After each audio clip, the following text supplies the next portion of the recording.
following program is rated NAL. It contains strong language and is intended only for mature audiences. This week on the 5-Minute Warning. But I mean, the dumbest place I've ever received a lollipop from a medical standpoint is a dentist office. I'm like, what the fuck are y'all doing? I usually get toothbrush from there. I mean, actually, the dentist office makes the most sense, though, AG. So they get that. So they come back. Yeah, you got to get that comeback, baby. Like, can't be out here curing you forever.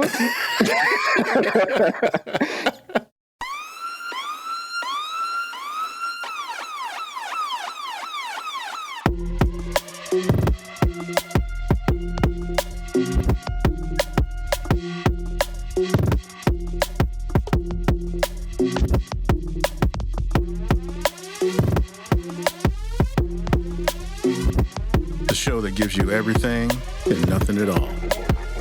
That's everywhere you don't want to be. It's Ruben, Mo B, and on the ones and twos, AG.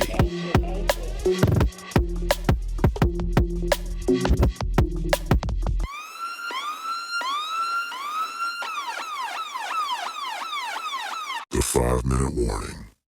Welcome to a brand new episode of 5-Minute Warning. Of course, it's your man, Ruben, in the house on the intranet or internet or just the net or whatever you want to call it.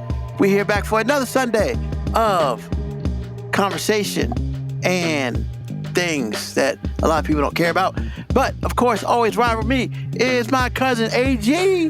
What's happening, y'all? How you doing? Oh, man, you know, fat and black, baby, fat and black. That's all we do. I'm good at it, too. So, how's it been, man? You've been AOL for a little bit, bro. Everything good? Well, AOL has been AOL for a while, AWL for a while. That is true. But no, I'm good, man. I'm good. Now, the question is, how are you, sir? Oh, man, I'm excellent. Okay. As best I can be, you know. One little piggy went to the market, ran away, so we got 9 left. But at least that didn't turn into the green of gang. I mean, that one did. That was one of those Smurfs from back in the day when they were Gnaps, and they had to kill that motherfucker. So we had to get rid of Gnap because that won't work. No, it was not. That was not. So I will say, just again, I advise you the next time you smell dead flesh, sir, go to the doctor. I mean, yeah, I smell dead people. It happens. Not all the time. When you told me that, I was like, what? I mean, it's one thing because when you smell dead flesh, usually it's somebody else's. It's never usually yours, sir. So I have to push back on that a little bit. It is true what you just said, but you were the only one in the house, sir. I mean, look, I'm not saying there's a dead body in the house. All I'm just saying was, I just didn't think about it. Well, I'll tell you what. All jokes aside, I am glad that you're okay and on the mend. Yeah, I'm convalescing, at the folks. So I hear you. Yes, I go to your house tomorrow and water plants. That's right. That's why we got a blurry background because nobody needs to see where I'm at. You know what I'm saying? Are you in your old bedroom? I mean, yeah. Nice. They kept it. Man, it's a shrine. Nah, it's not. Well, for somebody, But I gotta tell you, man, it's like when you told us that you had a garden. Yeah, I didn't say it was big. You exaggerated, sir. I did not. You did. I did. I've been watering your plants for a week now. Actually, I got to go there tomorrow and it's tiny. It's a tiny garden. You didn't say that. You said you had a garden. It is a garden. I mean, look, man. you better fess up, bro. You better fess up because I got back to your backyard, and I'm expecting, and I saw it, and I was like, this cannot. I looked around for about 2 minutes. I was like, this cannot be it, bro. Yeah. So here's the thing. I talked about on the show how I was doing bucket garden because what I didn't want to do is spend a whole bunch of money in the big stuff, and then I don't have a green thumb and I can't grow a lick. So I decided to go with the plastic bucket. I made sure it was good for it and everything. Yeah, man, I did everything I was supposed to do. You know? So, yeah. Okay. Well, they're doing quite well. Yeah, I mean, there's stuff growing now. I mean, hopefully cucumbers will come in soon. You know, I got some carrots in there, and I got potatoes. Potato was growing when I left. Is all that in there? Yeah. In that one thing? Cabbage, yeah. Okay. Yeah, man, it's enough space for everybody.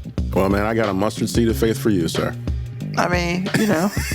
I mean, we'll see what I can grow and see what I can't, you know what I'm saying? I'm sure you can grow, sir. A lot of it has nothing to do with you. A lot of it is something God put in place to start with. So you should be okay. Well, some of it, I think I'm kind of late on a couple things. So we're, like I said, we're kind of just... season? Yeah. Oh, okay. And plus the heat had helped a lot. Well, actually, it's been raining here a lot. So I skipped a cycle because it rained so much. So. Oh, okay. So you're doing okay. You're nothing brown. You good. Well, that's good. You know, I know the cucumbers plants were growing and the potato plant was growing pretty loud before I left. So my hope is that it'll continue to grow loud when I get back. You know, hopefully it'll be soon. Cross some fingers. Take your time, sir. House ain't going nowhere. Ah, man. It's not about that. It's not about that at all. I'm kind of trapped. How can you feel trapped around loved ones, sir? I know your mom's got to be happy to see you. Sometimes I get to walk out and look at the sun, make sure they still dance out there. That sounds so pitiful. You know. Nah, it's all good. No, but I haven't really been anywhere. I mean, the biggest thing is because I got the wound vac in. I mean, does that take the fluid away from the wound still? Yeah, it's getting all the bad stuff out. It's healing it. It's doing pretty well. Okay. I mean, but like, you know, taking that around is like taking around oxygen. I ain't trying to do that.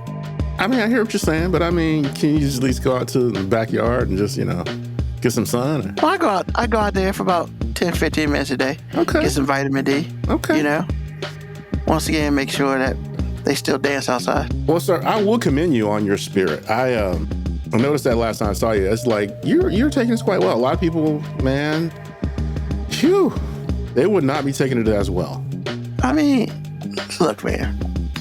So I've always been a positive guy because being negative is such a waste of time. Because I've been that too, and you know, it could have been way worse. It could have been 3 piggies instead of 1. It could have been a whole damn foot.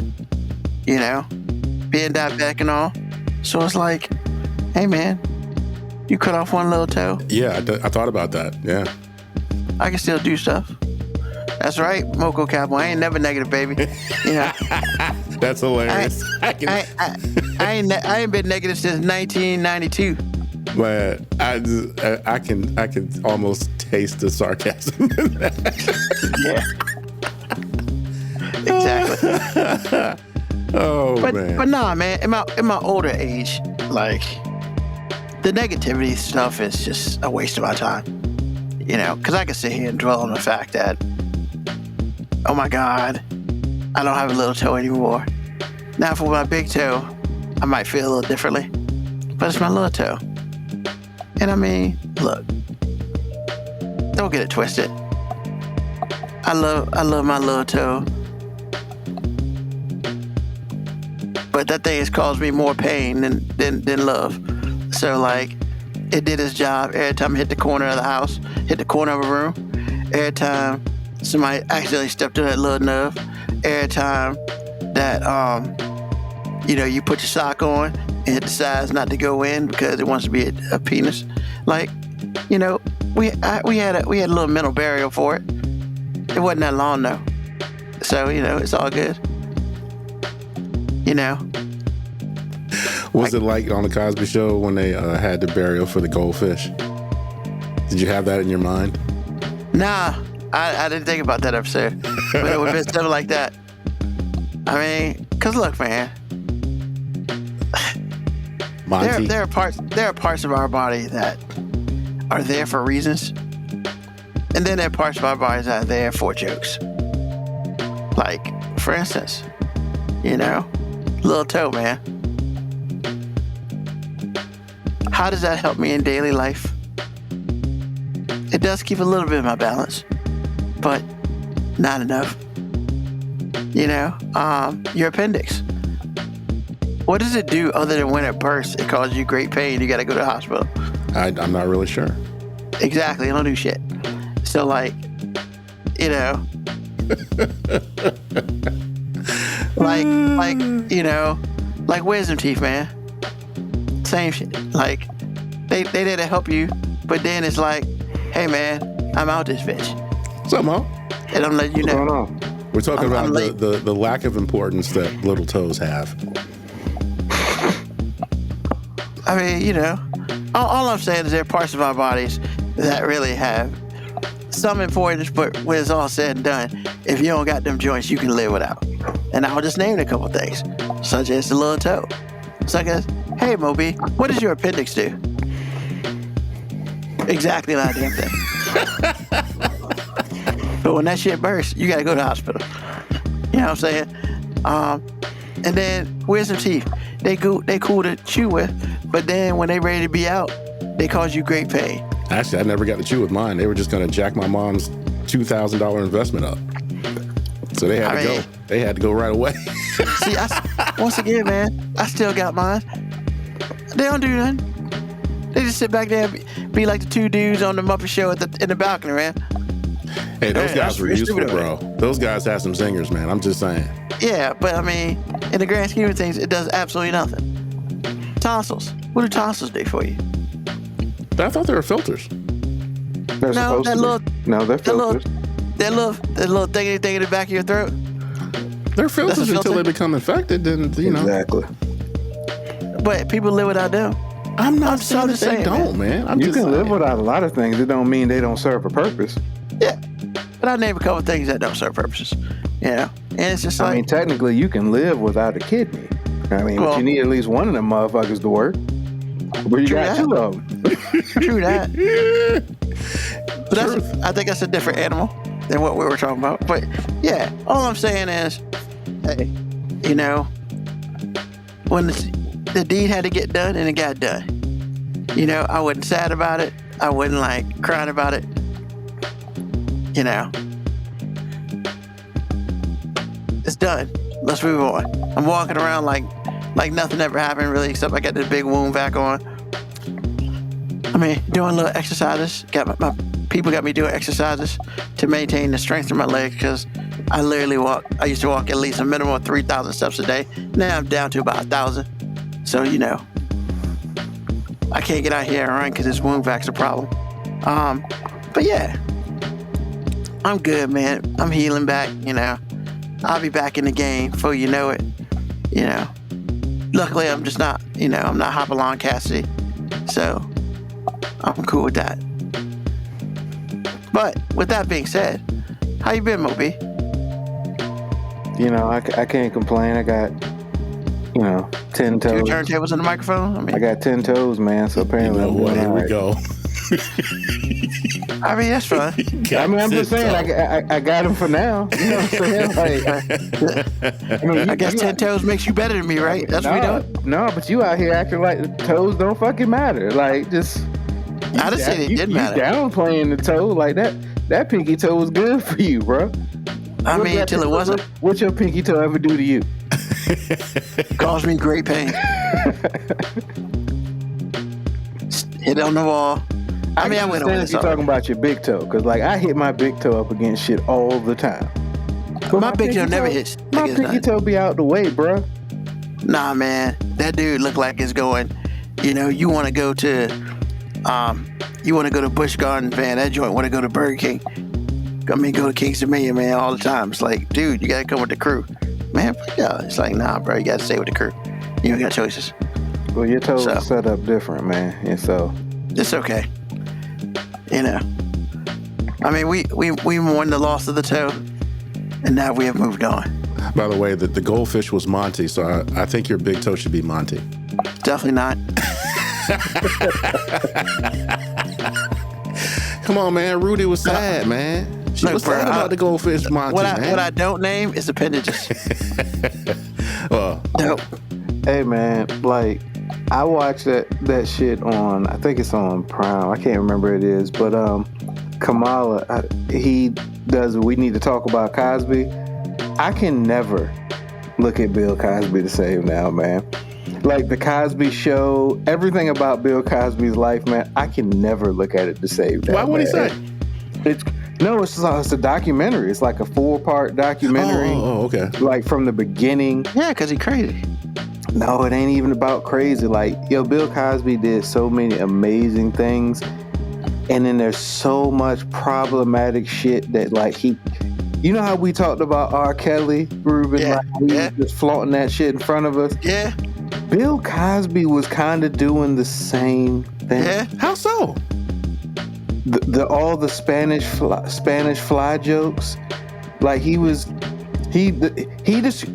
there's a Larry King interview where he actually described the amount of dosage required. Yeah, I remember that one. I'm just like, this mother. It just glossed by us, and then they were like, yo, and Bill Cosby. What type of doctor was he on the Cosby Show? I don't know what his Pediatrics, doctor was. right? Oh, he was a gynecologist. Which is now creepy now that I say it. It's like so Now that I say it, it's so creepy. I'm like, bro, for real? Nah, man, but you know what you can't watch anymore for real? The Brown Hornet. I love the Brown Hornet. Why can't we watch the Brown Hornet? Everything's in it. I didn't say you couldn't watch any of the stuff. I just said I can never look at it the same now. Yeah. He's got a lot of innuendos in the Brown Hornet. I never, man. Maybe I was just too young. Maybe I was just too young. I mean, we wrong. And I'm gonna tell you why we wrong. Because R. Kelly got the playbook from him. So how does that make us wrong? Because, everybody's like, well, R. Kelly been telling us straight to our face that, he likes little girls. And we just been ignoring it, whatever. Because whenever it comes up, he comes out with a new song. And then everybody's banging that new song. And then, when he gets older and you get the video, oh, man, he peed on a girl, blah, blah, blah. Step in the name of love. I feel like you're doing an apples to oranges comparison. And here's the thing. Like, the R. Kelly allegations and stuff, we were privy to.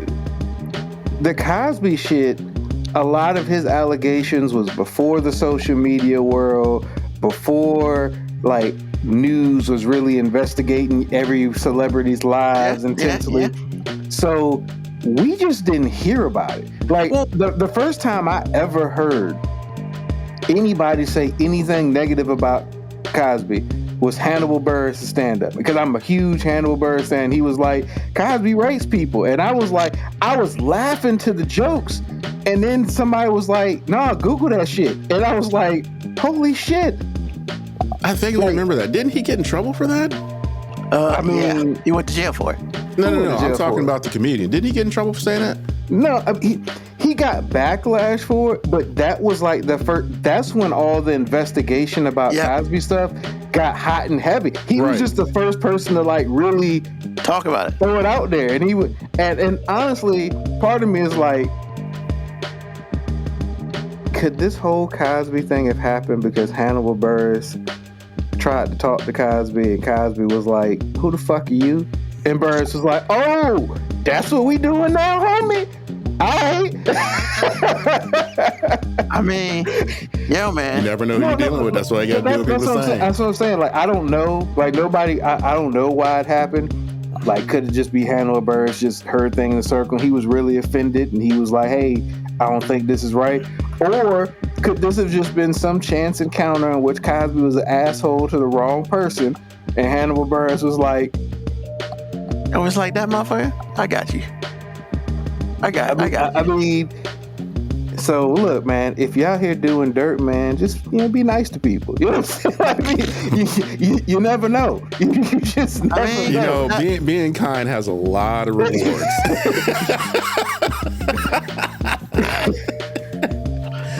I mean, yeah, man. Oh man, that's just like Al Capone, I'm just wondering, like, if Hannibal Buress never makes that joke public, do we I think really somebody bad. would have eventually said something. Eventually, but how many more years? Because he had been Probably a lot. I mean, like, damn, man. In the jello. Hey, man. I mean, how many times has a drug trafficker been put in jail because of a speeding ticket? Just saying. Hey, man. Small all I'm stuff, saying is, I mean, Nino Brown used to give away turkeys at Thanksgiving, man, and gifts at Christmas to the hood. And it took him forever to get caught. No. It took him forever to get arrested. True. You ain't getting caught when you're out here doing it in the open. Like, he was out here doing it. There was nothing to catch. Yeah. Cash Money, man. Was it Cash Money Brothers or something? Yep. CMB? Yep. I mean. And my brother's man. keeper. Yeah. We get food to the poor. Don't forget to buy that crack rock next week. What's up? Yeah, we all we got. We all we got. Yeah, man. Yeah, but if you watch Brown Hornet, man, all the innuendos are so sad in there. It's just bad. Love the Not so Brown much Hornet. not so much in Fat Albert and the Cosby Kids, but in the Brown Hornet, man, it's just like, bro, come on. I'm gonna disagree, man. There's a lot of innuendo in the Cosby Show, man. They pointed it out. They was like, yo, man, remember the barbecue sauce he always made? And Yeah, but that was the way they did it. It was like for his, like his wife, and then No, I'm all talking the about married. Fat Albert and the Cosby Kids cartoon. Because we made he made a joke in one of the shows. He was like, "You ever notice that when people have my barbecue sauce, they get all lovey-dovey?" And it was going. I was just like, "Come on, man!" Like, I don't know. now, Grant. Now, here's the thing. Okay. I watched it in that documentary, and I thought, yeah, but that's just kind of that's like an old man thing, braggadocious about his barbecue. Like every grill master feels that way. Or is it? Exactly. That's the thing. It's like your views are already shifted because of all the other shit you know now. So now if you just go back and study it, you can find innuendo in everything. Man, even if it's not intended to be there. Even if it had nothing to do with anything, you can find it. I'm gonna give Bill a pass on that one. You the only one, bro. First of all, I am not giving Cosby a pass on shit. I can admit that this might have not been the case. He might not have meant anything by that, but I ain't giving him a pass. No. I'm just talking about that one episode. That one part in that one episode. Was it just one episode? I'm just saying. It might not have been, but I'm just saying that particular one, I don't know about that one. But maybe I'm blinded because it's one of my favorite episodes. Who knows? Look, man, all the stuff when it comes to Cosby is really just us being blind because he was America's dad, man. I mean, yeah. But even before that, he laid groundwork as a black man that I don't know if anybody ever did. When he did I Spy? He did so much shit. Like I Spy actually has more monumental impact because did you know there weren't black stuntmen before then? I did not know. So they had to get one for that. Bill Cosby said they used to have white people painted black to do stunt stuff. And Bill Cosby was like, nah, y'all gonna have to find a black stunt double for me. He's like, no, this ain't Dolomite, motherfucker. The black guy that played his stunt double in like movies and stuff, like most of his career, was literally the first black stunt man to ever have a network contract to be a stunt man. So literally he revolutionized. He started minorities in being the stunt people community, and in the whole, it all starts with Bill Cosby. So many things start with him. That's why I was always.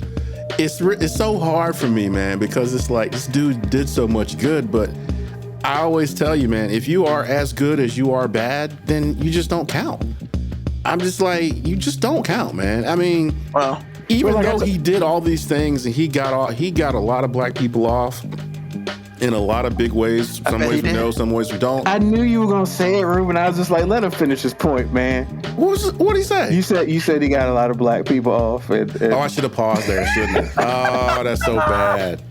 But actually, I should say that's not true because he didn't get no black people off, but he certainly got a lot of women unknowingly off. That's true.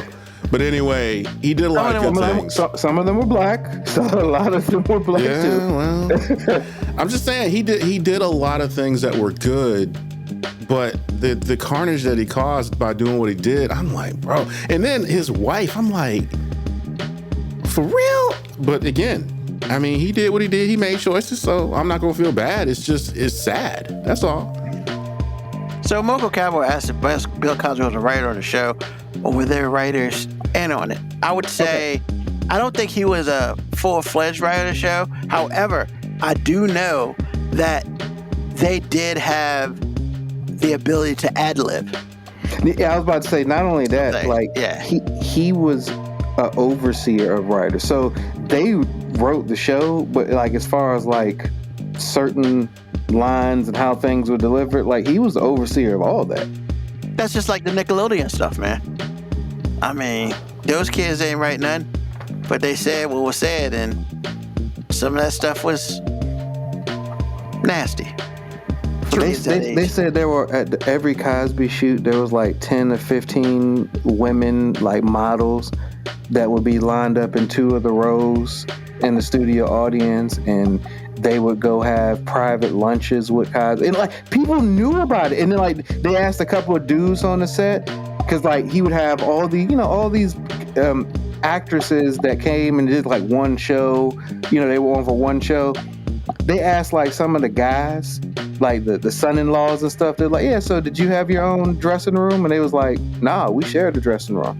But all these female actresses that came to just do one show would get their own room. And that's like, bro, the documentary was just like, oh, this shit is all bad. This shit is all bad. When you're the HNIC, you get what you want. And he really was the showrunner. I mean, I'm sure they had a showrunner. But I mean, it's called the Bill Cosby Show, or the Cosby Show. But that don't mean he had everybody that's got their own show don't have that kind of juice. That guy had a lot of juice, man. He really did. But he had juice. I mean, but when you put it in perspective, man, he saved the network. He did the entire network. The Cosby Show saved the entire fucking NBC, network. Yeah. Because before that Thursday the Cosby Show came on, no one watched NBC for anything. Not at that point. So that was one of the real first like nighttime sitcoms, like during the week. I mean, you could say the Jeffersons and Good Times and stuff like that, but like that was on CBS, and I mean, they were exactly up to date.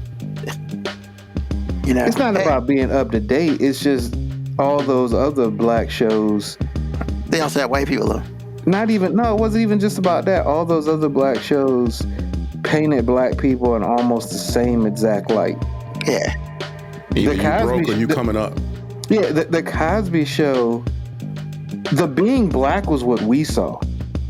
But if you really look about the dynamics of the show, it was very similar to like how white people were just portrayed all the time. Like it was only a black show to us. Yeah. So white families, it was just, oh, that's a family show. That's normal. I don't know about that part. No. That was how they pitched it. I mean, I hear what you're saying, but I don't. I mean, to a family. Here's the thing. Literally, one of the producers was like, like on the third episode, he was like, Cosby was like smoking a cigar, and they were going over the scene with the kids, and he's like, Cosby looked at me and he was like, wouldn't you want to be a part of this family? And he was like, the white guy was just like, and like right then my head just like almost exploded. He was like, yo, you just painted this perfect family picture that all people want to be a part of, not just black people, but white people. Like, so white people would see themselves like, this is how I would like my family to be. Now, they did lean in on the black stuff, but by then, white people were already here. They didn't even know they were getting a dose of blackage. You know what I'm saying? I mean, they didn't even know they were getting the black. They thought they were just getting the family. Because I mean, literally, there was a lot of similarities to the Family Ties TV show. The only difference was that, the location and the color of the skin. Really. I mean, because and the kids were older. So like I said, I get what you're saying. White people were probably abundantly clear that was a whole bunch of black on the screen. But what I'm saying is, like, they didn't refer to the Cosby Show themselves as a black show. It was the Cosby Show. We, as the black community, was like, no, them black people up there. Like, we watching the black people. I hear what you're saying. I still feel like there's a part of it that, you know, per family, to a family, you know, if I'm white, I'm not used to that presentation. And it's just like every show up until that point, or most shows up until that point that were black dominated, it was always black people that were broke or black people that had just come into brand new money for whatever reason. So they still were broke. They just weren't. They were mentally broke. Right. So the Cosby Show was the complete opposite, where their parents, the kids' grandparents, came from middle class, and, you know, Heathcliff and Claire leveled up. I'm about to say there was nobody in that show portrayed as quote unquote getting it out the mud. No. Like everybody in that show had lineage. Right. Every black person that was in their family that was on their show or in their orbit was always educated, always high level, or at least mid-level. And just certain things were presented in a certain way. Hell, the people that seemed the poorest and the brokest was when the white people came in. Like, exactly. And that's why I mean, when you see Adam Sandler, you just like, hey, that's like the broke white kid up the street that just slid in. So that's what I'm saying. What you're saying is true also. But what I'm saying, like grassroots, a lot of white folks weren't used to seeing black people that way. Oh, absolutely. What I'm saying is that the thing that made the Cosby Show have such impact towards, like, for the network and everything was, yes, there were a lot of people white people who were watching the show and was like, they had never seen black people portrayed like this. But I'd say probably by end of first season, second season, a lot of those same people still didn't even think about this is black family. At that point in time, it had just become its own separate entity, Cosby Show. It's a family show. Like, we as a family watch this family show. Mm-hmm. Now, granted, in our communities, we were still like, nah, these some black people, and this is what we aspire to be. You know, it'd be awesome if we could be an affluent family like this. Well, yeah, and I mean, it was... My only negative and caveat was, like, they could have at least given Theo, like, one hood friend. You know what I'm saying? I mean, like, they kind of had hood friends, because, I mean, cockroach, man. I guess. And you remember when, like, Cousin Pam, I'll never forget this one, Alan Payne. You're right. And I'll never forget, this is hilarious, and I understand it in the moment as a socioeconomic thing, because when Cousin Pam came to live with them, Cliff was like, hey, you can invite your friends over. You ain't got to just, like, deal with us. If you have friends, bring them over. You part of this family now. So that's what she did. So Alan Payne and the small girl that was in Lean On Me came in the house, and there's like, y'all got cranberry juice? And I was like, yeah, cranberry juice is really expensive. I went in the refrigerator and saw some, and I was like, yes, I am here at a certain level where somebody would ask me that, damn, y'all got so-and-so and so. And I was like, okay. That was a really important moment because they did have hood friends in there. Cockroach was, I don't know about his parents. I don't know where he was. He wasn't. They just gave him like a hood nickname. No, but he wasn't Theo though. He wasn't. That's true. Because his other friend, I forgot what his other friend's name was. They knew each other and they was tight. And it wasn't necessarily one of those things where my parents are rich and yours not. However, there was a difference. Well, and I think a lot of that was, we got to see how one of the I think the important things about the Cosby Show is how the kids were parented, because Theo understood, especially at he's the oldest. He understood that, hey, we got more money than most people. Why can't I do this? But you really didn't see that until what's her name? Tempest Bledsoe's character start growing up. And because Rudy, she was just a little cute kid. And then Denise was literally like, I mean, she wasn't the middle kid, but she acted like the middle kid. But she won't, you know. Theo is the middle kid. But Theo, I thought that was kind of weird because they almost switched spaces on them because, you know, Denise was very defiant and had her own mind and realized that her parents had a lot of money, but they were just like, well, you need to go work for it. We earned this. You ain't do that. And she was probably more, at the beginning, she was more, what's that term?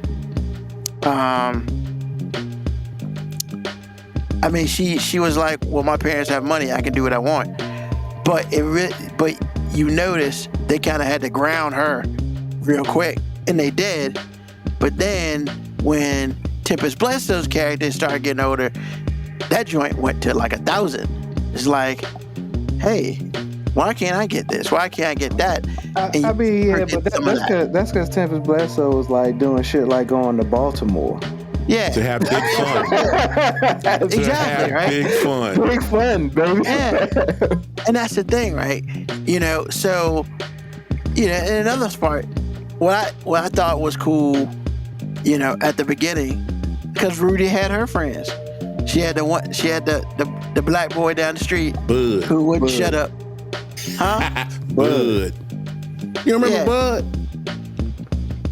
He went on to do Is that his the name? show with the twins. I forgot the name of the show. But yeah, But they called it because his name. What was his name? Oh, I don't remember what his name. Kenny. I'm talking about His Kenny. name was Kenny. Yeah, Kenny. Yeah, Kenny wouldn't shut up. Kenny kept talking and talking and talking. But then every once in a while, you see the white kid. You see the fat white kid up Oh, in he was there. hilarious. Yeah, oh man, that kid stole every scene he was in. Cause he'd just be like, Well, because he his was the only facial white expression. person in the scene. It was easy. He was gonna get the attention no matter what. Yeah, they weren't too many. But- There was a lot of black and brown. There was a whole lot of white folks in there. yeah. But you know, having that was very interesting. And I mean, I just think that, and some of the things that they did, you know, I would say it was. I think, like for instance, every year when they did the grandparents thing, the grandparents anniversary.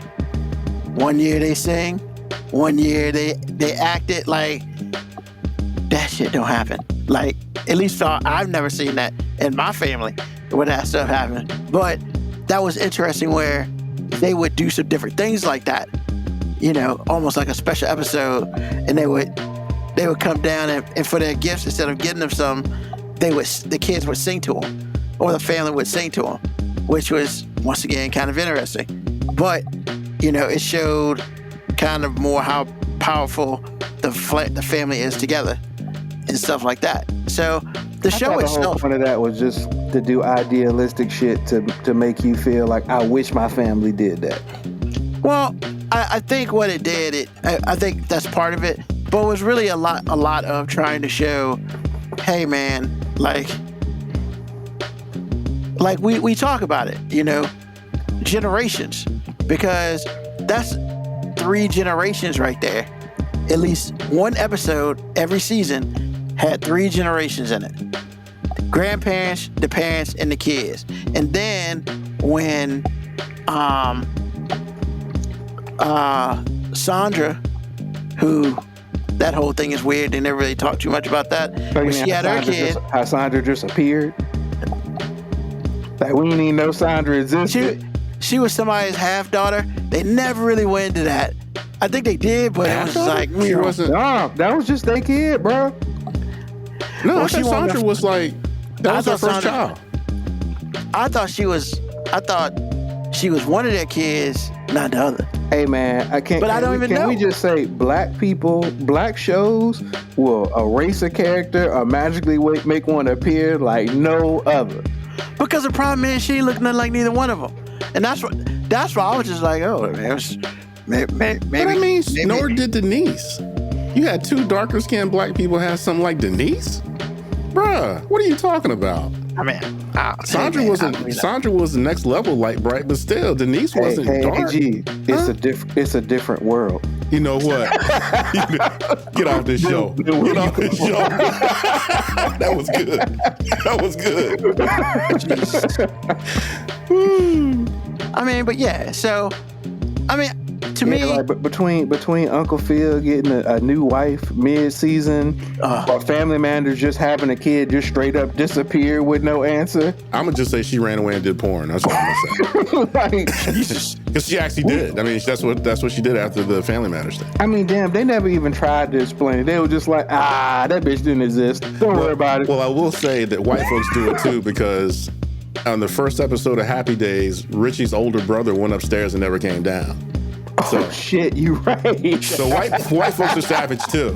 He said, I'm living here forever. Yeah, he just got back home from school. He went upstairs, I think he might have took something to eat. He never came back. So he's just like, saying, white folks are savage too, bro. So with all that being said, let's talk about the topic of the day, which it wasn't Bill Cosby, but that's a good entertainment. But as you said, Bill Cosby was a doctor. I thought it was kind of weird that he had a doctor's office in his house and he's an OBGYN. But hey, we're not going to get into that part. Kind of weird, isn't it? I mean, that happens too often in New York City for that to be weird, bro. That's not fair. Come on, man. Y'all got to do better than that. Bro, that's again, like I said.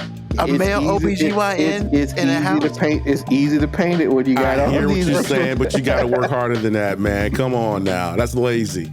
Hey, man, if it's right in front of me, man, that's not working hard. Just taking it what it is. No, it happens way too often. No.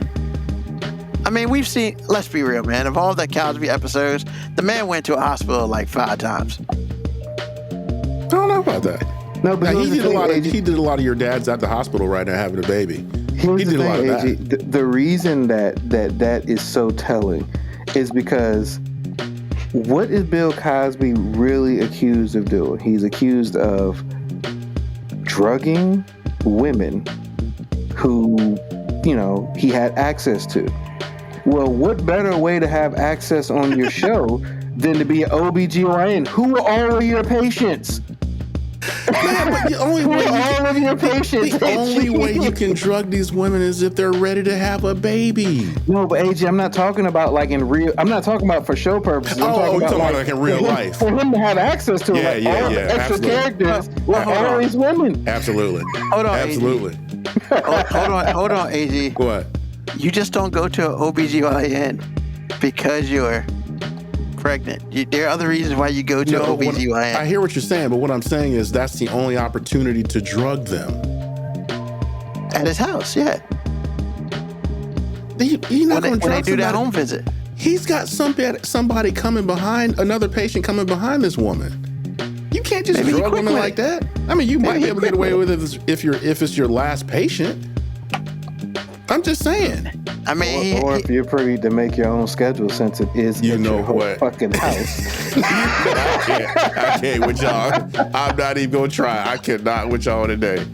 I mean, you out here trying to save something that can't be saved, bro. I was just talking about for show purposes, though. Like, it gave him perfect access to always have female actresses coming on the set, because who are all his patients going to be? You ain't going to have no dudes rolling up. Nah. I mean, and his patients most of the time were really nice looking. And did you ever see his wife's clients? Huh? His wife's clients? No, all of her stuff always happened at the office. Never at home. But again, her office was downtown, man. She was a partner downtown. Man, you know how much trust you got to have? So she's the only lawyer ever who didn't bring any shit home. She did bring some stuff home, but she never brought anybody else home. Which is odd, because usually partners have dinners like that a lot. They do. I mean, if you're a partner in a law firm and your law firm or clients have never seen your house, or they've never gone out with you and your spouse or something, which that never happened as far as I can remember, that's a little odd. Most high level people have to be very social, whether they're social or not. And all the kids are at school during the day. Y'all are killing me, man. We are talking about real life, not Heathcliff Huxtable. Come on, man. Who names their kid Heathcliff? Uppity black people. Come on, man. I mean, yeah, we did establish that already, though. But that name was pretty fitting for the character. For real. Who names her black daughter Claire? Heathcliff is a cat, bro. Like, you know what? Heathcliff is not a cat. Heathcliff was a person before it was a cat. So stop it. I mean,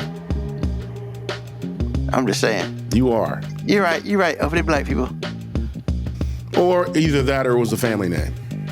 Sometimes there's people have odd names and turns out family name. So I mean, they probably came from the same family lineage of the dude who said octagon. So I'm just saying. You didn't have to, but okay. But it was funny. Okay. You Sure. laughed at it. So, with that being said, Cliff was a doctor on the show. And, you know, apparently, and you know, this is an interesting question. Why is it that men don't like doctors or hospitals? Is there something, like, because, I mean, I can see there was a point in time where I ain't going to no doctor. I ain't going to no hospital unless I absolutely positively have to. Like, I feel like I'm about to die, you know, especially growing up. It was just one of those things.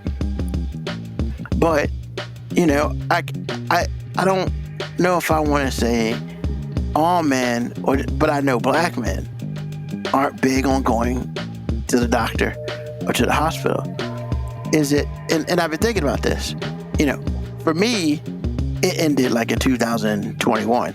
That my whole fear like ended then, you know, because I never really believed in going to hospitals unless, like, if I can't do something, it's time for me to go. And that's what happened. I couldn't do nothing, so it was time for me to go, you know. So, but growing up, you know, I could honestly say I probably went a solid 10 years without going to a family physician, you know. But that's not uncommon, especially in the black male community. So, you know, either one of y'all can take it. Like, is that something that we're taught, or is it a fear thing, or what exactly is it that really prevents black males from going to the doctor, even just for a checkup, especially when you're younger? I thought it was really ironic. Great question, by the way. Because Lauren and I were talking about it. And she asked me, she said, well, you guys talking about it? And I said, well, you know, what you said, which is, you know, do men have a problem going to the doctor? I'm paraphrasing. And we came to the realization that we, number one, as far as black men, I'll answer that first so I don't forget my thought. Black people in general have a problem going to doctors because of the legacy of racism that's involved in medical care. The same reason why black people can't swim for real. It's not that we can't swim. It's the fact that we weren't allowed to go to the beaches that weren't nuclear waste dumps. There's a reason for things like that. So that's number one, especially for black women. They don't treat us the same way. They treat animals better than they treat us, especially like back in the day when our parents were, you know, of age and all those things and going backwards. So that's that part. And I believe that's brings us to this day and age where you still have that legacy of poor treatment. I still don't think necessarily that black people get the same treatment with the same policy that or the same problems that white people get. I still believe that there's still, you know, a lot of white doctors out there that just don't understand that we're human bodies too. So other than that, I don't think it's a man thing sometimes. I understand it's a popular thing for women to say. I understand it's a popular thing for men to say about men. But in my own personal experience, I think it's a people thing because some people go to the doctor all the time. The irony in the question for me, and I want to say this before I forget this thought too, was from y'all too, because you guys stay on top of your health more than anybody that I know. Now, I know there's a particular disease involved, but you guys you stay on top of your stuff. My dad, Lauren's dad, you know, they go all the time. Now, I go when there's something not right. I know my body well enough to go, hey, this is, whew, or is that different? No, it's not different. Okay, watch it, see what's up. So, and Lauren's the same way. If she wasn't a cancer patient, she wouldn't go to the doctor as often as she has to. So that's the thing for me. It's just like, I'm not really sure if it's a male thing as much as it is a people thing. as much as it is a black person thing. And finding people that look like you that can give you the care that you need, which is rare, because usually, in my experience, all the doctors I ever had were white. So, and fortunately, I was fortunate enough to have good ones that didn't care. They just gave me the care I needed. Everything was cool.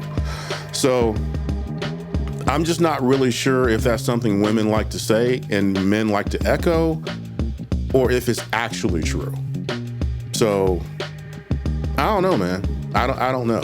But I do know the emotional part of it is my aunt, Isella, she was in serious denial. I think she could still been living for another 10 years if she wasn't in denial about the pancreatic cancer she had. She used it, because I remember, it's just like we all saw it. And I never knew this was a symptom of cancer until like lately. But I heard that that's one of the symptoms of cancer, uncontrolled weight loss that, you're not doing yourself. You're just losing weight for no reason. You go to McDonald's every day and you're still losing 5-10 pounds a week. So it's just like, I thought back to that experience, like, that's what was going on with her. That's because we were like, hey, you look really good. And she was at least pretending to feel well as far as what she showed us. But by the time it got bad enough for her to not feel well, I remember passing them going home. They were going out. She was going to the hospital. She never came back home. And it's like when my mom relayed to me, we saw the x-rays and half of her core was cancer ridden. But sometimes, I'm saying all this to say, sometimes people don't go to the doctor even when they know something is not right. Because if you go to the doctor and they say whatever is your worst fear, it makes it real. When you can deal with the pain and no one is saying this is what you have and this is really bad, it's not real. That's the emotional part. So like I said, when you go to the doctor and you're having issues, whatever it is, fill in the blank.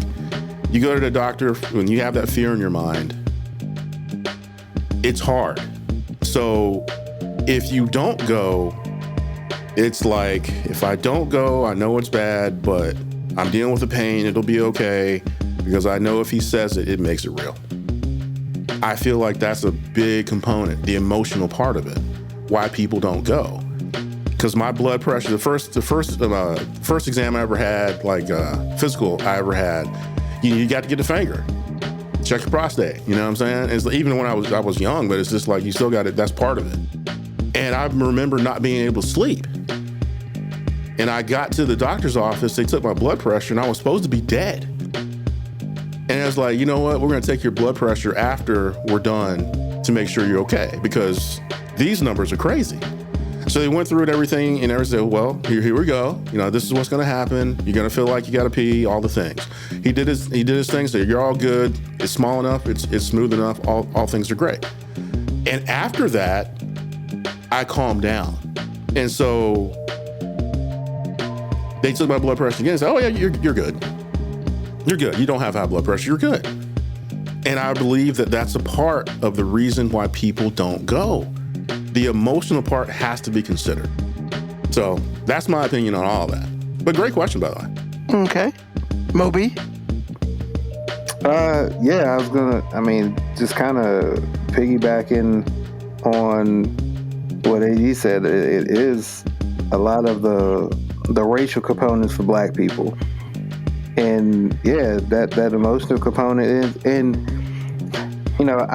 I'll say this because it's probably not popular, but a popular opinion, but I mean, as a guy, I feel this way, and I feel it all the time.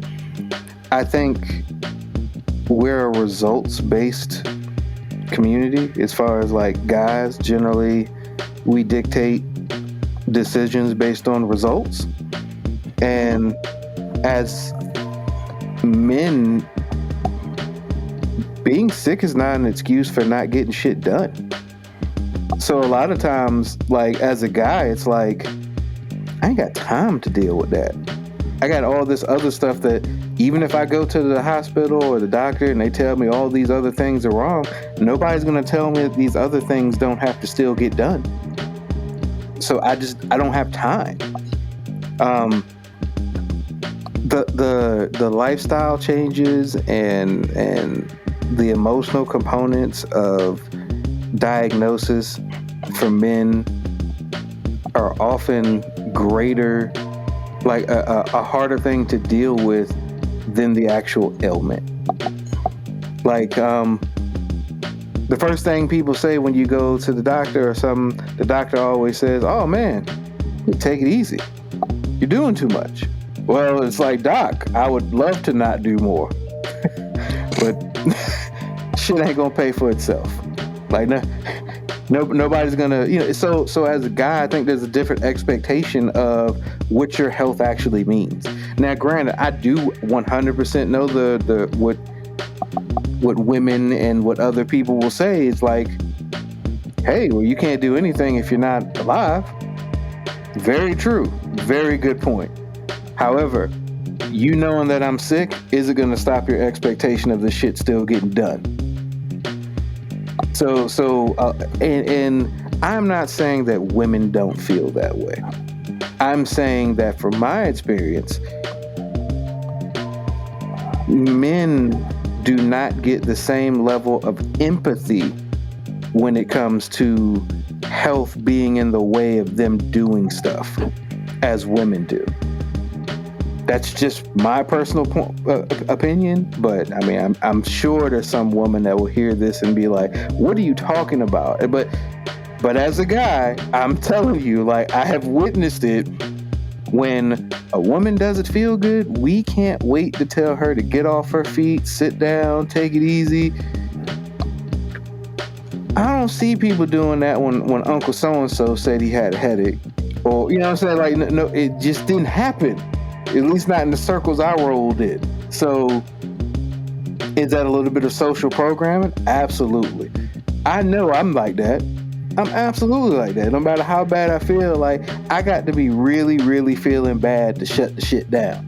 Because I'm just like, man, shit still has to get done. Gotcha.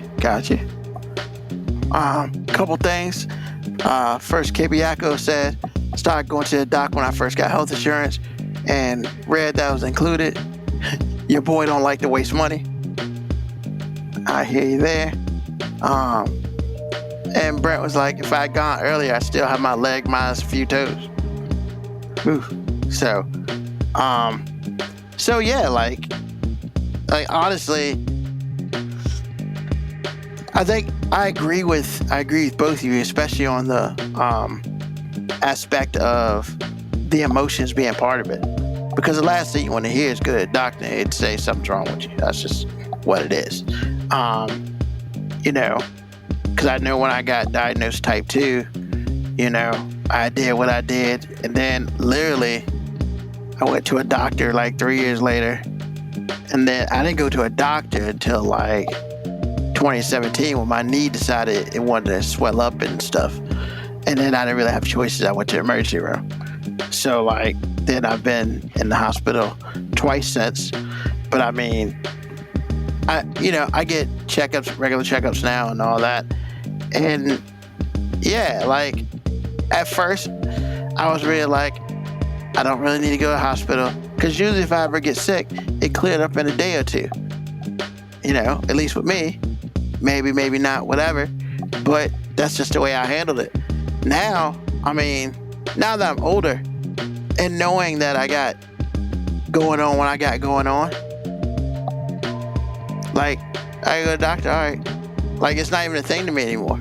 Just because, you get to a point where, at least for me, I can only speak for me, I got to a point where the emotional part just is what it was. And yeah, that's it. Just because there's nothing you can emotionally, there's nothing you can do except deal with it and keep it pushing. And that's just me, So like having COVID, not gonna lie, the first day that I was in the hospital with COVID, my thing was, am I ever leaving? And mentally was like, you getting up out of this bitch, like one way or another, we leaving this motherfucker. hopefully on our 2 feet. And we did, and that's what it was. And it's just like, I don't know. But I could say there was a slight fear back when I was younger. You know, it's just like when I got my prostate checked, man, that won't cool. That shit ain't never cool. But you gotta get it done. You know? It's one of those things you gotta get it done, man. I gotta say, man, I don't have that fear of getting my prostate checked. It's not really a fear. It's more or less like, it's really like, I guess for me, it was like, so what's gonna happen? Oh, somebody's sticking a finger up your ass. What? Like, what's going on?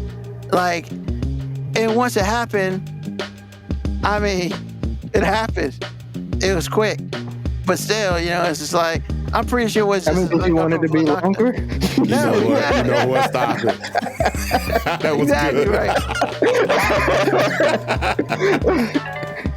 Right. But at least I could tell the doctor was just as uncomfortable as me.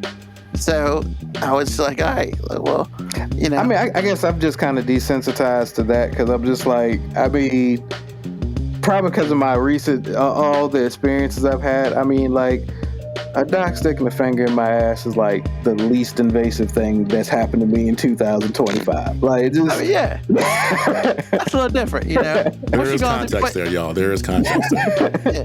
But like, I mean, for me, you know, for the most part, yeah, you get checked out, blah blah blah. Oh yeah, we gotta get prostate checked today. What do you mean you gotta get a check today? Yeah, I gotta stick my finger, you know, make sure you good. You what? Like, it was one of those things where I wasn't expecting this to happen. So, like, he kind of sprung it on me. He's like, well, we can do this another time. And I was like, so I got to think of, man, let's get it done. Like, whatever. At that point in time, it's like, what we doing? So, yeah. But then again, once you get a colonoscopy, I mean, they put you to sleep and they stick more things and fingers up in your ass. And so it's like, at least I'm not awake for it. Absolutely. Like, that so cannot that's be, yeah. Yeah. So, you know, at the very least, man, like, mentally, it's whatever. Like, but yeah, man, I mean, just the doctor thing. I can say for me, back in the day, it was more or less like, I ain't never sick, so I don't need to go. But now I go and I champion my wins. Like, I get a lot of wins, man, and I get some losses. But, you know, when my A1C is 5.6 and I'm considered diabetic, I'm just like, you know, I was happy as shit. That was like the greatest. That made my day. Nothing else can mess my day up after that, you know. But now I'm gonna go back and it'll be like 5.9. I'm like, oh man, I lost that 0.3. But, you know, whatever. It's that's the way I just look at doctors now, man. Because I know I'm not going to go in expecting something positive every time. But if I get one positive thing when I go to the doctor, you know, I hold on to that. And I'm just like, yes. You know, the rest of my legs coming off, but my blood pressure's great. Like, whatever. But, you know, I can tell, like, back in the day, because I can't remember a time where, other than when I was a kid, you know, we went and mom took us to the doctor all the time when I was a kid, you know, and you just get a little tetanus shot and they put a little smiley face on your arm and they give you a lollipop so you'll shut up and like, whatever. So you'll shut up? Like, what do you mean, so you'll shut up? A lollipop will do wonders, sir. I'm just trying to figure out, like, what do you mean, shut up? Like, why were you making a fuss?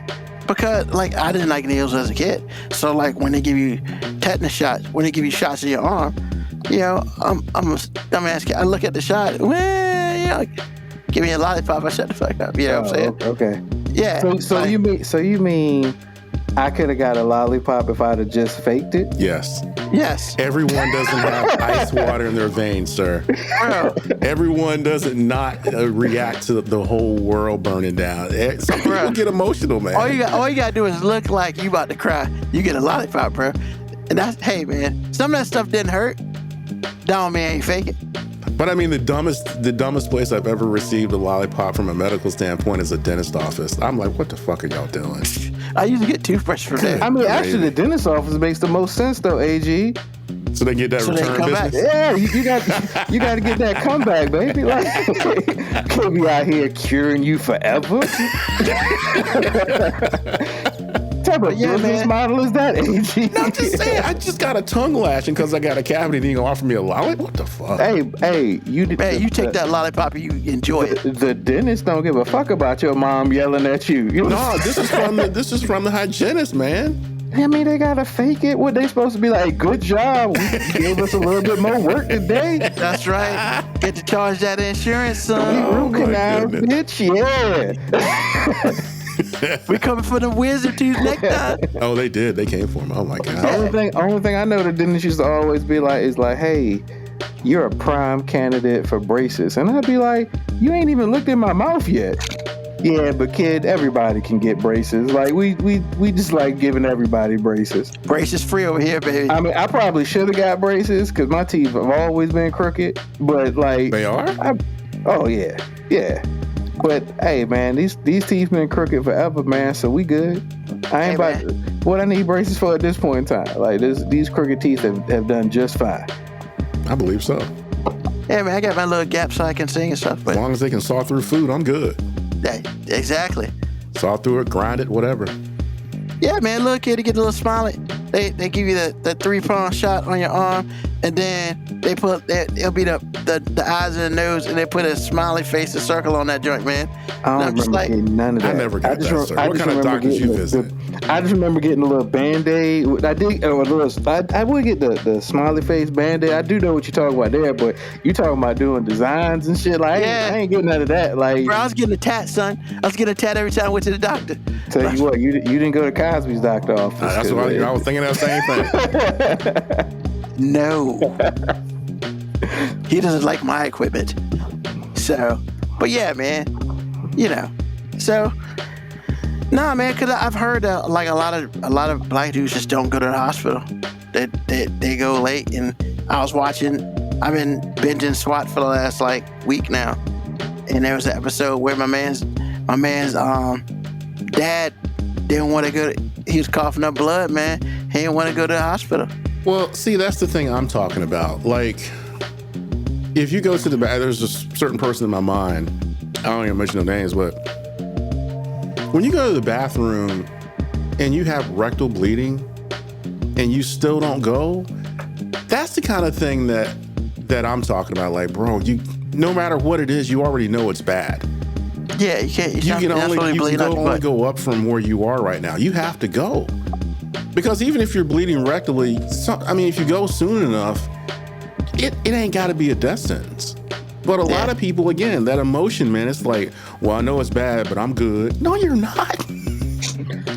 The only time blood should be anywhere near toilet tissue paper is when you have got diarrhea, you've been wiping your ass all day.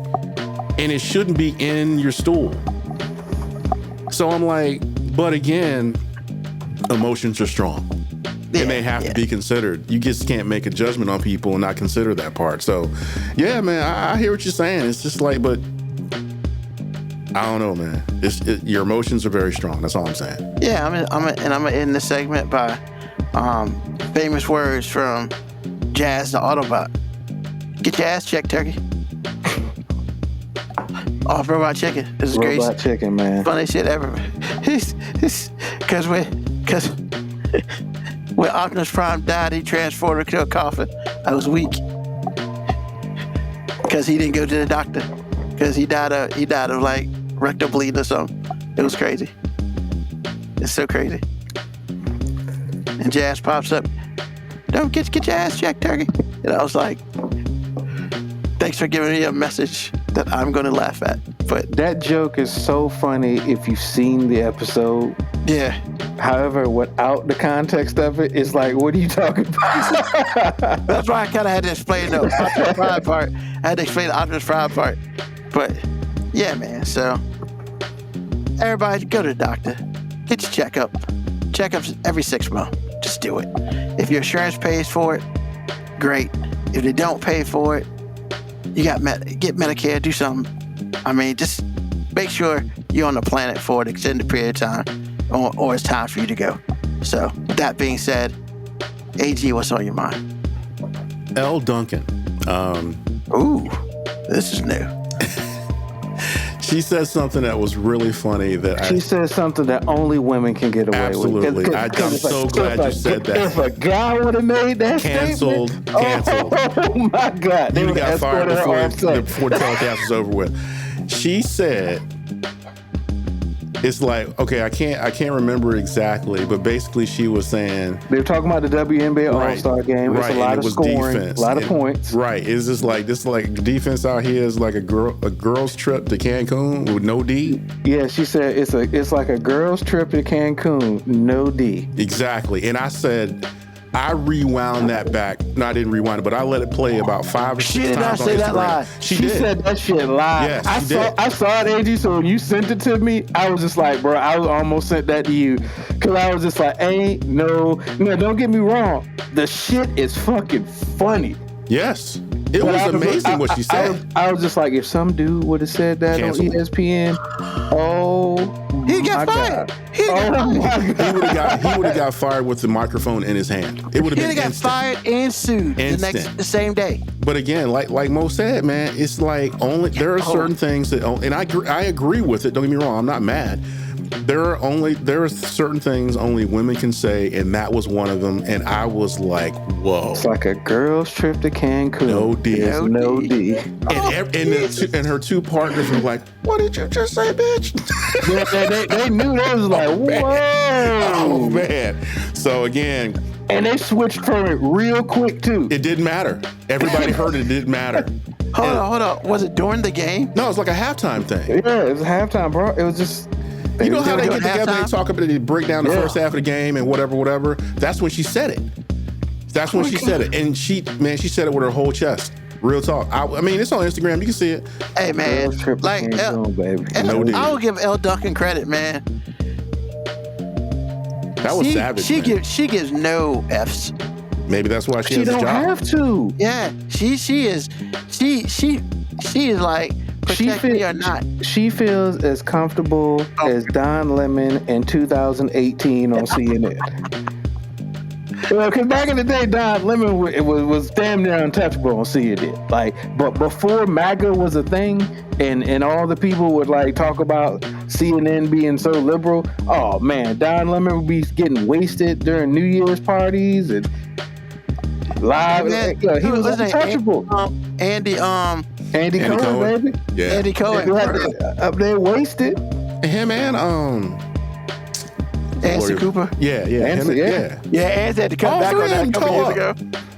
Yeah, I mean, come on, man. I mean, like I said before, that's them. Oh my God. But she doesn't have the gay community to fall back on. She's just a straight cis woman. Just said that right off the rip. I'm like, whoa. So like I said, shouts to Elle Duncan. I wasn't mad at you. I was shocked. But I wasn't mad at you. Anything you can do to make the league better, do your thing. I'm gonna be honest with you. It kind of surprised me, but it kind of don't, because during the regular time on SportsCenter on Fridays, she's got her own little segment on SportsCenter called "Taking the L," and she be saying some questionable things up there, and I'm just like, but they're not questionable. It's just they're only questionable because you have a penis. Yeah. They're not questionable for her to say. She's got the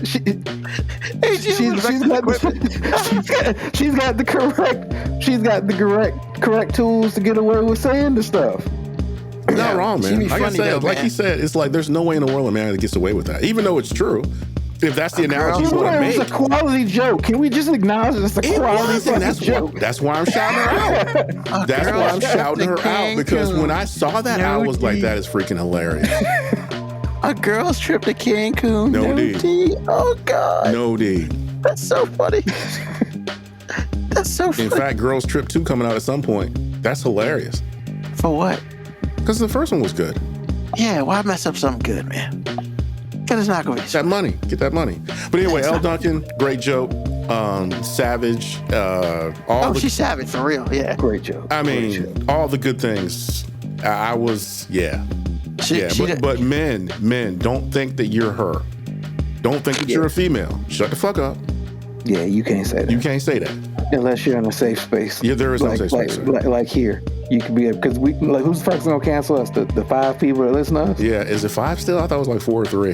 Yeah, it might be. Okay. It's 2 right now, so. Anyway, so shouts to Elle Duncan. That's what's on my mind. Well, I mean, there's only like one dude ever calls anyway, it's basketball. So, like, him and Rebecca Lobo, he's pretty good. But, like, it's, woo, wow. Girls trip on Cancun. No, oh gosh, so fucking great. Oh god, and I bet her it was executed flawlessly. I was gonna say I bet her timing. Oh yeah, perfect. Oh man, because see, I didn't know if I lost any context because I just saw it on Instagram, so it was just like perfect. Yep, she said no facial expression, just threw it out there. Yeah. But what was priceless, what was even more priceless was how the other 2 women reacted. That was because you could tell they were just like, oh shit, you said it.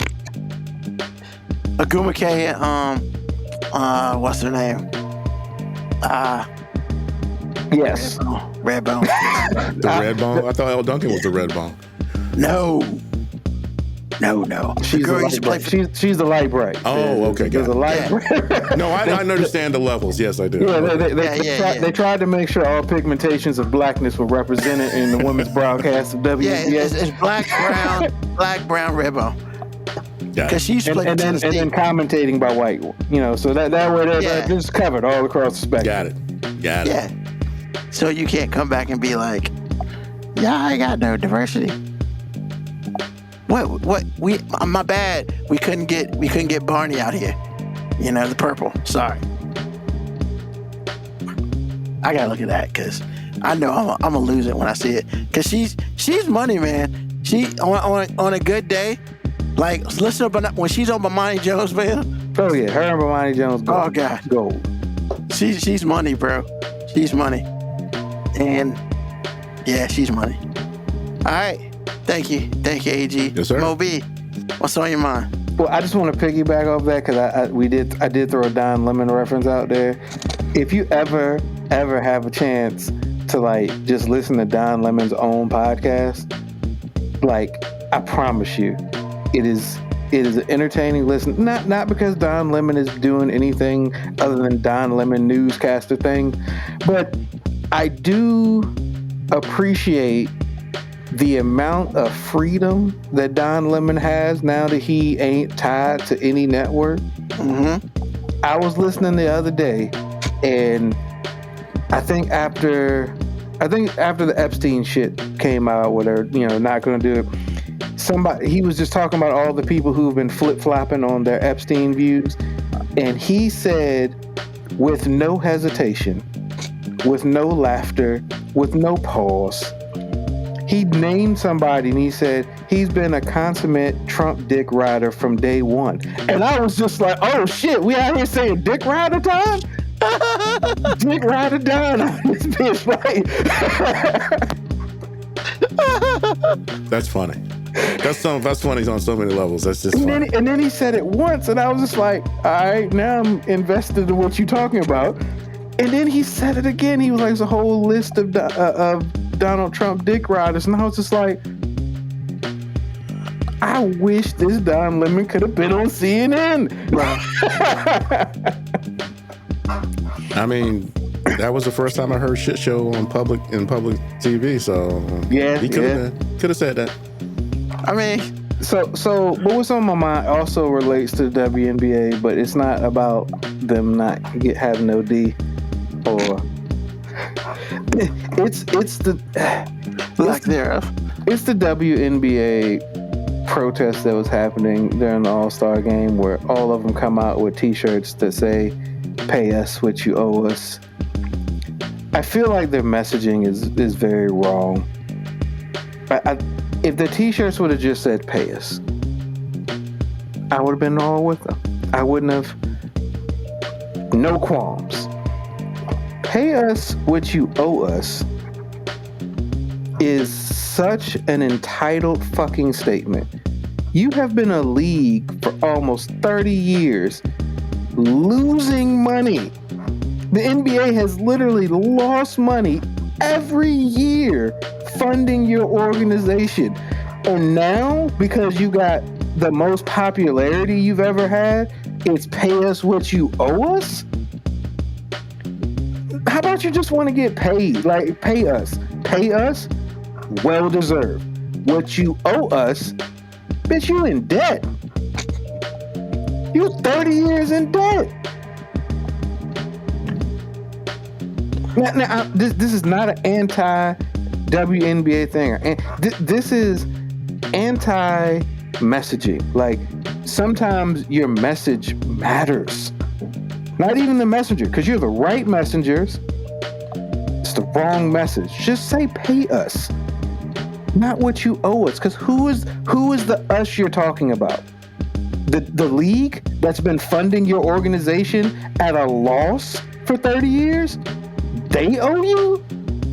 Are you talking about the fans who have given you the most popularity that you've had as an organization now? They owe you? Like, who is the owe you that you're talking about? Like, who is the onus? who owes you? Now, once again, I know it's going to get tagged as I'm bashing. I'm not bashing them, because we've talked up here plenty of times about how whoever's negotiating the WNBA's like TV contract and all that, those people have done a terrible job. And right now, like, the iron is hot. This is the hottest their league is going to be. They need it's the highest their league has been. So this is the time when they have the power to really organize and try to fund their league better. But when I saw pay us what you owe us, I just was like, wait, what is happening?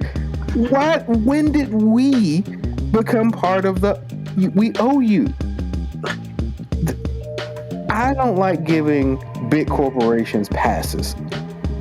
But if ever a company has earned some good faith, it should be the NBA and funding a league for 30 years that loses money every single year. Not just a couple years, not they broke even sometimes. They had a really good year back in 2010, but 2013 dipped off a little bit, but 2015 they came back strong. No, the bitch has always been losing money.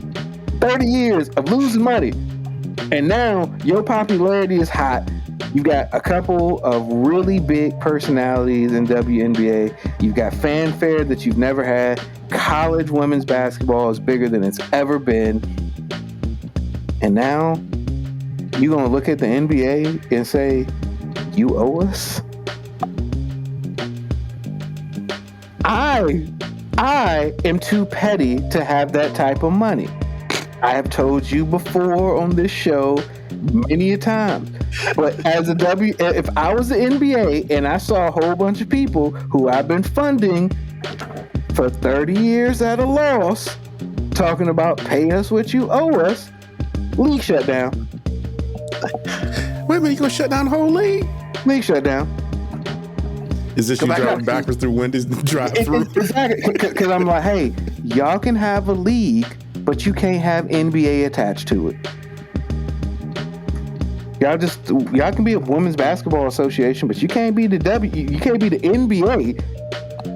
WNBA when the NBA has been losing money off the W. Like, we ain't taking no wins in this 30-year history. It should be the LBA. Like, the LNBA. Like, just... You're not wrong. I mean, I'm with you, Moby, man. When I saw that... It was just horrible messaging because I'm like, yo... And the reason I'm so, like, I guess, hard on the messaging is because if somebody like me, who objectively does think they're not getting paid enough, that they haven't done enough to monetize their value right now, if I looked at that message and felt that way, I know there's going to be some sexist, stupid motherfucker that just hates women that's going to use this as a reason to just be like, this is why their fucking league sucks.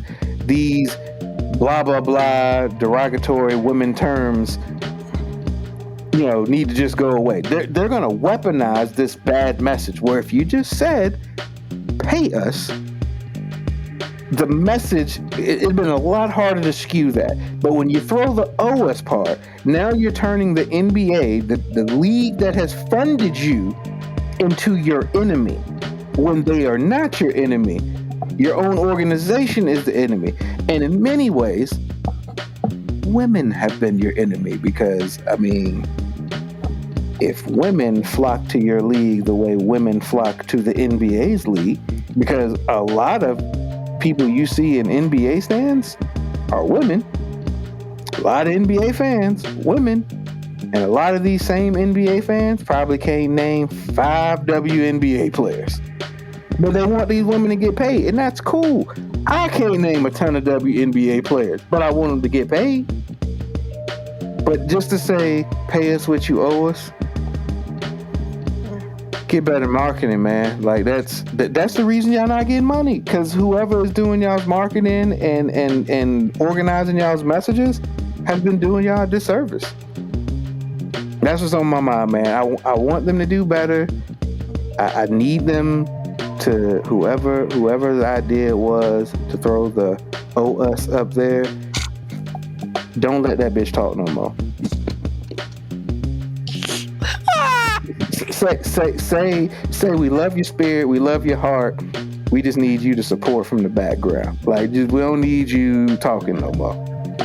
And don't get me wrong, we all got that friend that's got a lot of heart, but you just be like, hey, I don't need you being the spokesman right now. Like, I love you because I know you down and you gonna ride for the team, but this ain't your role. You know what I'm saying? You gotta know your role, and this ain't it. Oh my gosh. Awesome. Thank you. And I'm gonna finish piggybacking on that too, because surprisingly, I was gonna talk about some of that stuff. Here's my thing. This is what I don't understand.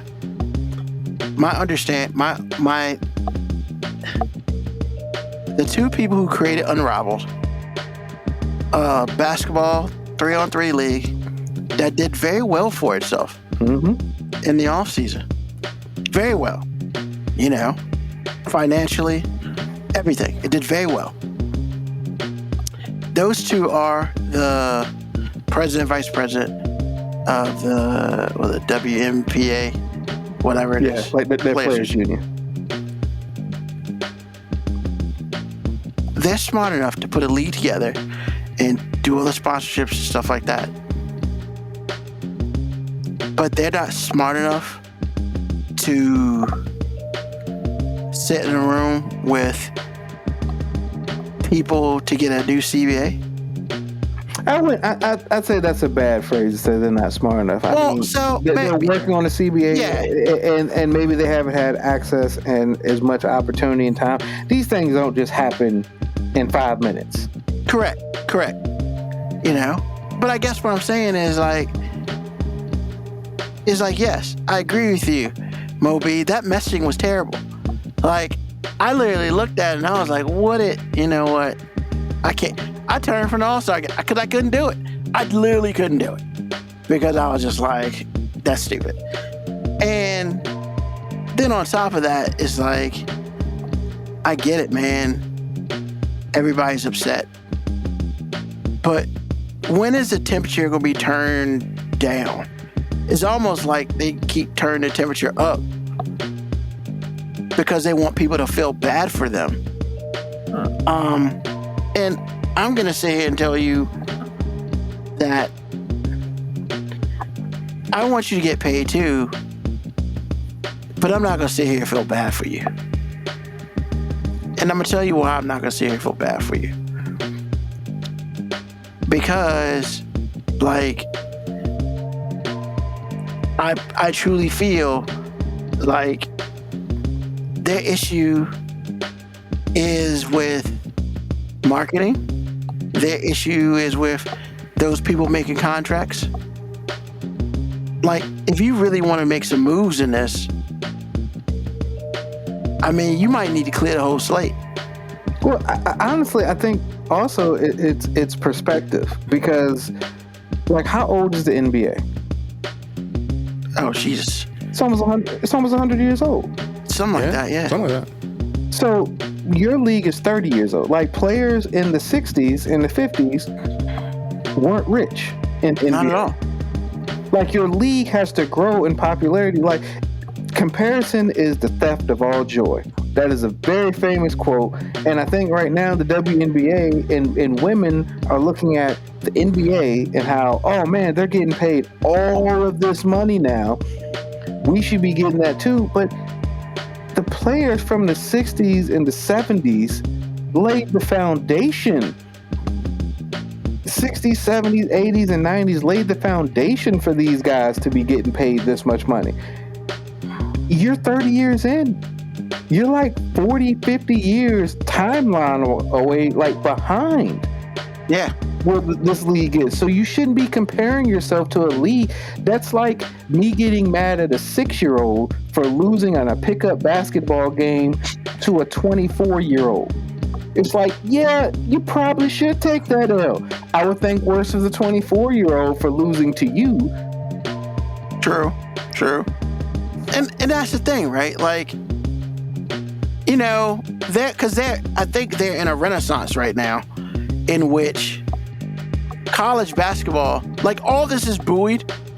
Honestly, if we're gonna be real, all this is buoyed by college basketball and how women's college basketball has gotten super popular over the last 4 to 5 years. You know, not just based on one person or two people, just super popular. It just has. Ever since the incident when the NCAA, when the woman showed their workout room and they had like 6 dumbbells. Yep. Ever since that, which is about 4 or 5 years ago, women's basketball has flourished. Very much so. And here's the thing. I know they're two different things, but the NCAA found a way to capitalize on this.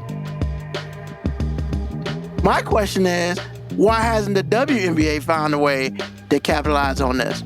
Now, part of it, honestly, is going to be, you know, in order for you to get to a point where, you know, you can be marketable, is you must have people who are marketable. That's just what it is. Now, I think they got some people who are very marketable. Quite a few. You know, now they're expanding, you know, 28, 29, 30. Me, I think that's too slow. Hey, but I ain't running shit. Like, I think that's way too slow. Like, the fact that the Valkyries this year, 2025, we got to wait another 3 years for you to get another team? Like, what does Seattle got to do? Oh, Seattle has a team. Like, Oklahoma City. They got an arena. Like, what we doing? Well, Ruben, you're asking for expansion for a league that loses money. Well, but that's what I'm saying. So, right? so it's like expansion can't happen quick when you're losing money. Yeah. To me, I feel like someone needs to be questioning whoever's running the marketing department needs to be fired. You know? Do you necessarily, I don't know if it's a man or a woman. I don't really care, but they're not doing a good job. You know, because look, it's great that you're on a whole bunch of different networks, like ESPN, some ABC, you're on NBA TV, you're on ION that nobody ever watches. Like, what are we doing? Like, I'm just saying, I think they got to fix the internal before they can expect the external to work. Now, with this new CBA, I hope that helps with some of that. But, you know, honestly, I'm going to just say it, you know, 5 months out the year, and then you can go play basketball overseas if you want. Completely up to you. And some of them make just as much money as me in 5 months. Once again, I feel you. But I'm not going to feel sorry for you. Yeah, I hate that. I hate that argument when you say I know. some of them make as much as I make a year and 5 months. Because no offense or disrespect to you, Yeah, you're not the top 1% of what you do. correct. You're not the top 1% of what you do. Nothing personal, Ruben, but you No, it's not. and you But it's pay not like you get personal. sucked. But no, it's not personal. But what I'm saying is, they also, I mean, just like everybody else who works the same job for a year, there are other ways for them to make money too, other than their craft. Just like my craft, there are other ways I can go make money on the side and stuff like that too. And I'm not trying to demean them by any means. So how much time do you think they have to spend working on their craft to be the top 1% of what they do, and with all this other free time that they have to get another career? Like, I'm just curious. Well, but a lot of them play overseas, and I know a lot of them don't want to go play overseas because it takes away from their family and stuff like that. So so I get it. So that's one of the reasons why they got Unravel. I don't think that's going to grow anytime soon, but it may. Who knows? I think last year they had like 8 teams, and they had like 5 per team or something. So I mean, there's that. All I'm saying is just like, yeah, man. I'm looking at it from the very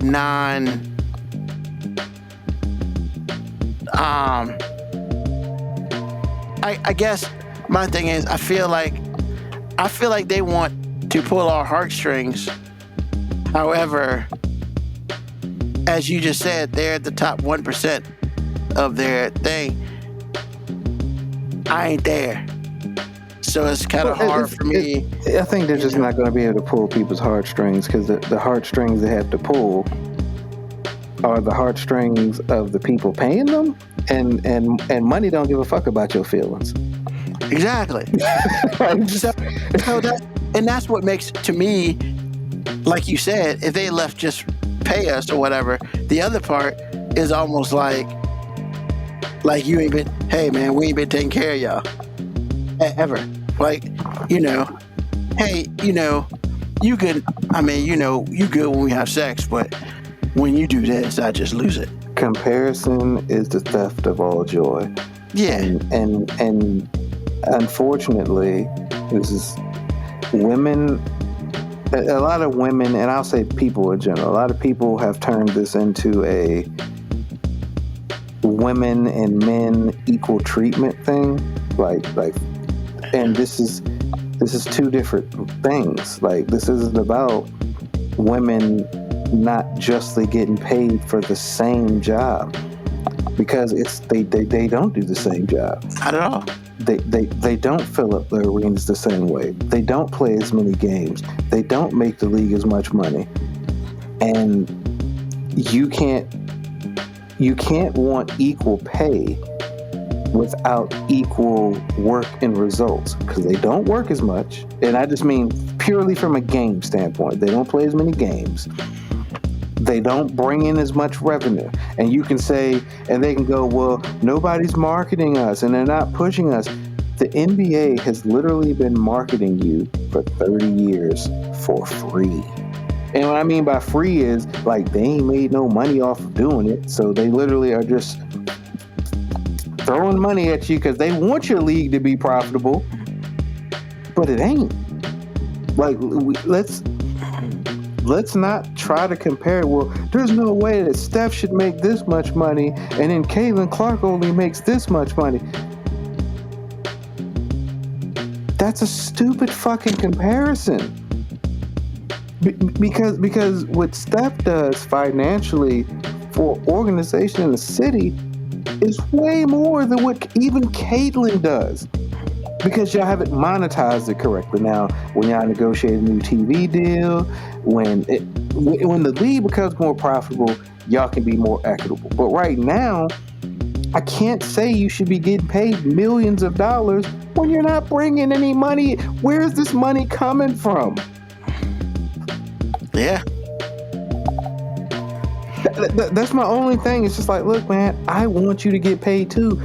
I just want to know where the money's going to come from. Like, basically, y'all are trying to sell me the equivalent of a big, beautiful bill. You're trying to tell me that if I pay you all of this money, that it's going to make everybody's lives better, when I'm going to be like, no, I'm just going to be losing more money so you can feel better about where you are. Yeah. Maybe I'm looking at it wrong, but I can't. My simple man logical brain can't allow me to process it any differently. Forgive me, ladies. I mean, you're not wrong, man. But when it's all said and done, it's all about economics. You know, you can only pay people based on what you bring in. And the fact that people have been getting paid and the NBA still has to front however many $1 million because they lost it. I mean, look, man, trust me, I think it's a fair statement. All three of us want the WNBA to be paid, be happy, be better. I don't think this is just a way to go around it. And then for sometimes for people to not use simple math, that is what bothers me. What do you say? Can't get blood from a stone? I mean, and that's what they want. And it's just like, hey man, sometimes you gotta go work for it.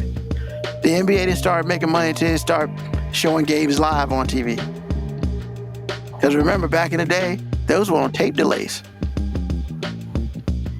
You know, I mean, and really, the argument between the Women's Players Association and the NBA, because I imagine that's who the OS is. I mean, it's all psychological.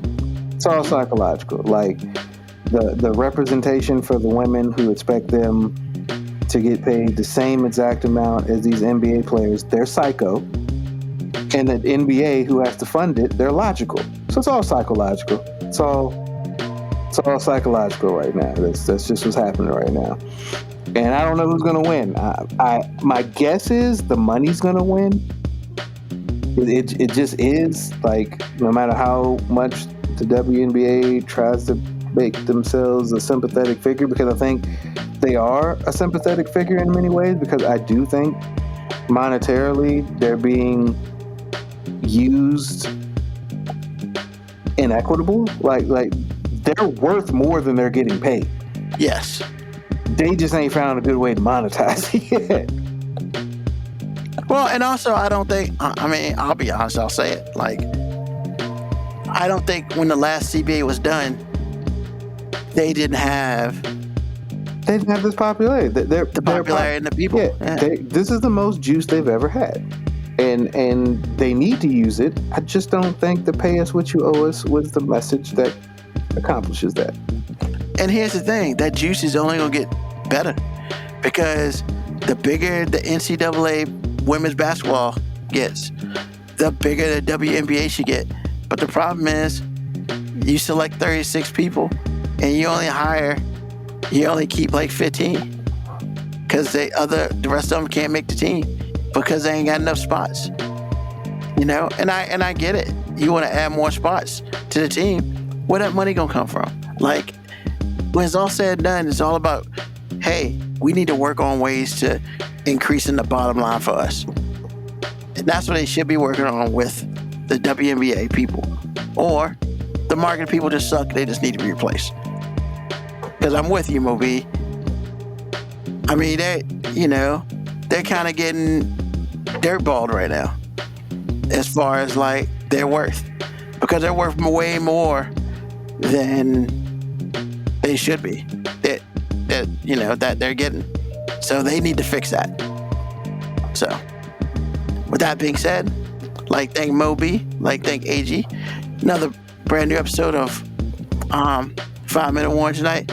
Please, if you didn't check us out live, please listen to us on Spotify. Please listen to us on Apple Podcasts. Please listen to us on YouTube. Please hit like. Just give us a nice little message saying that you love the show and all that beautiful stuff. Also, we're here every Sunday, 9 p.m. Eastern Standard Time, until we feel like getting out of here. You know, tell an enemy, tell a friend, just tell somebody about us. Hey man, we're here doing this joint every Sunday. We're doing it for us, but we also doing it for you. Once again, thank you for listening. Thank you to everybody. And check us out, tell your friends, and don't forget to like and subscribe to us because it's awesome. And with that being said, as we always do, peace, love, hair grease, soul, and deuces.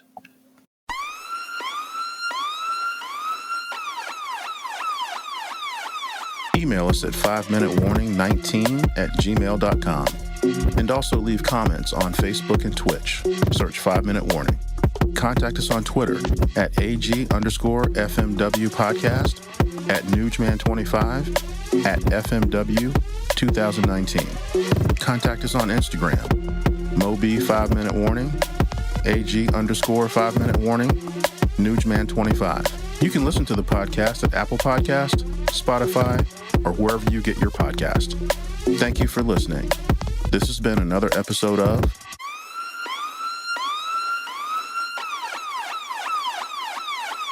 The 5 Minute Warning.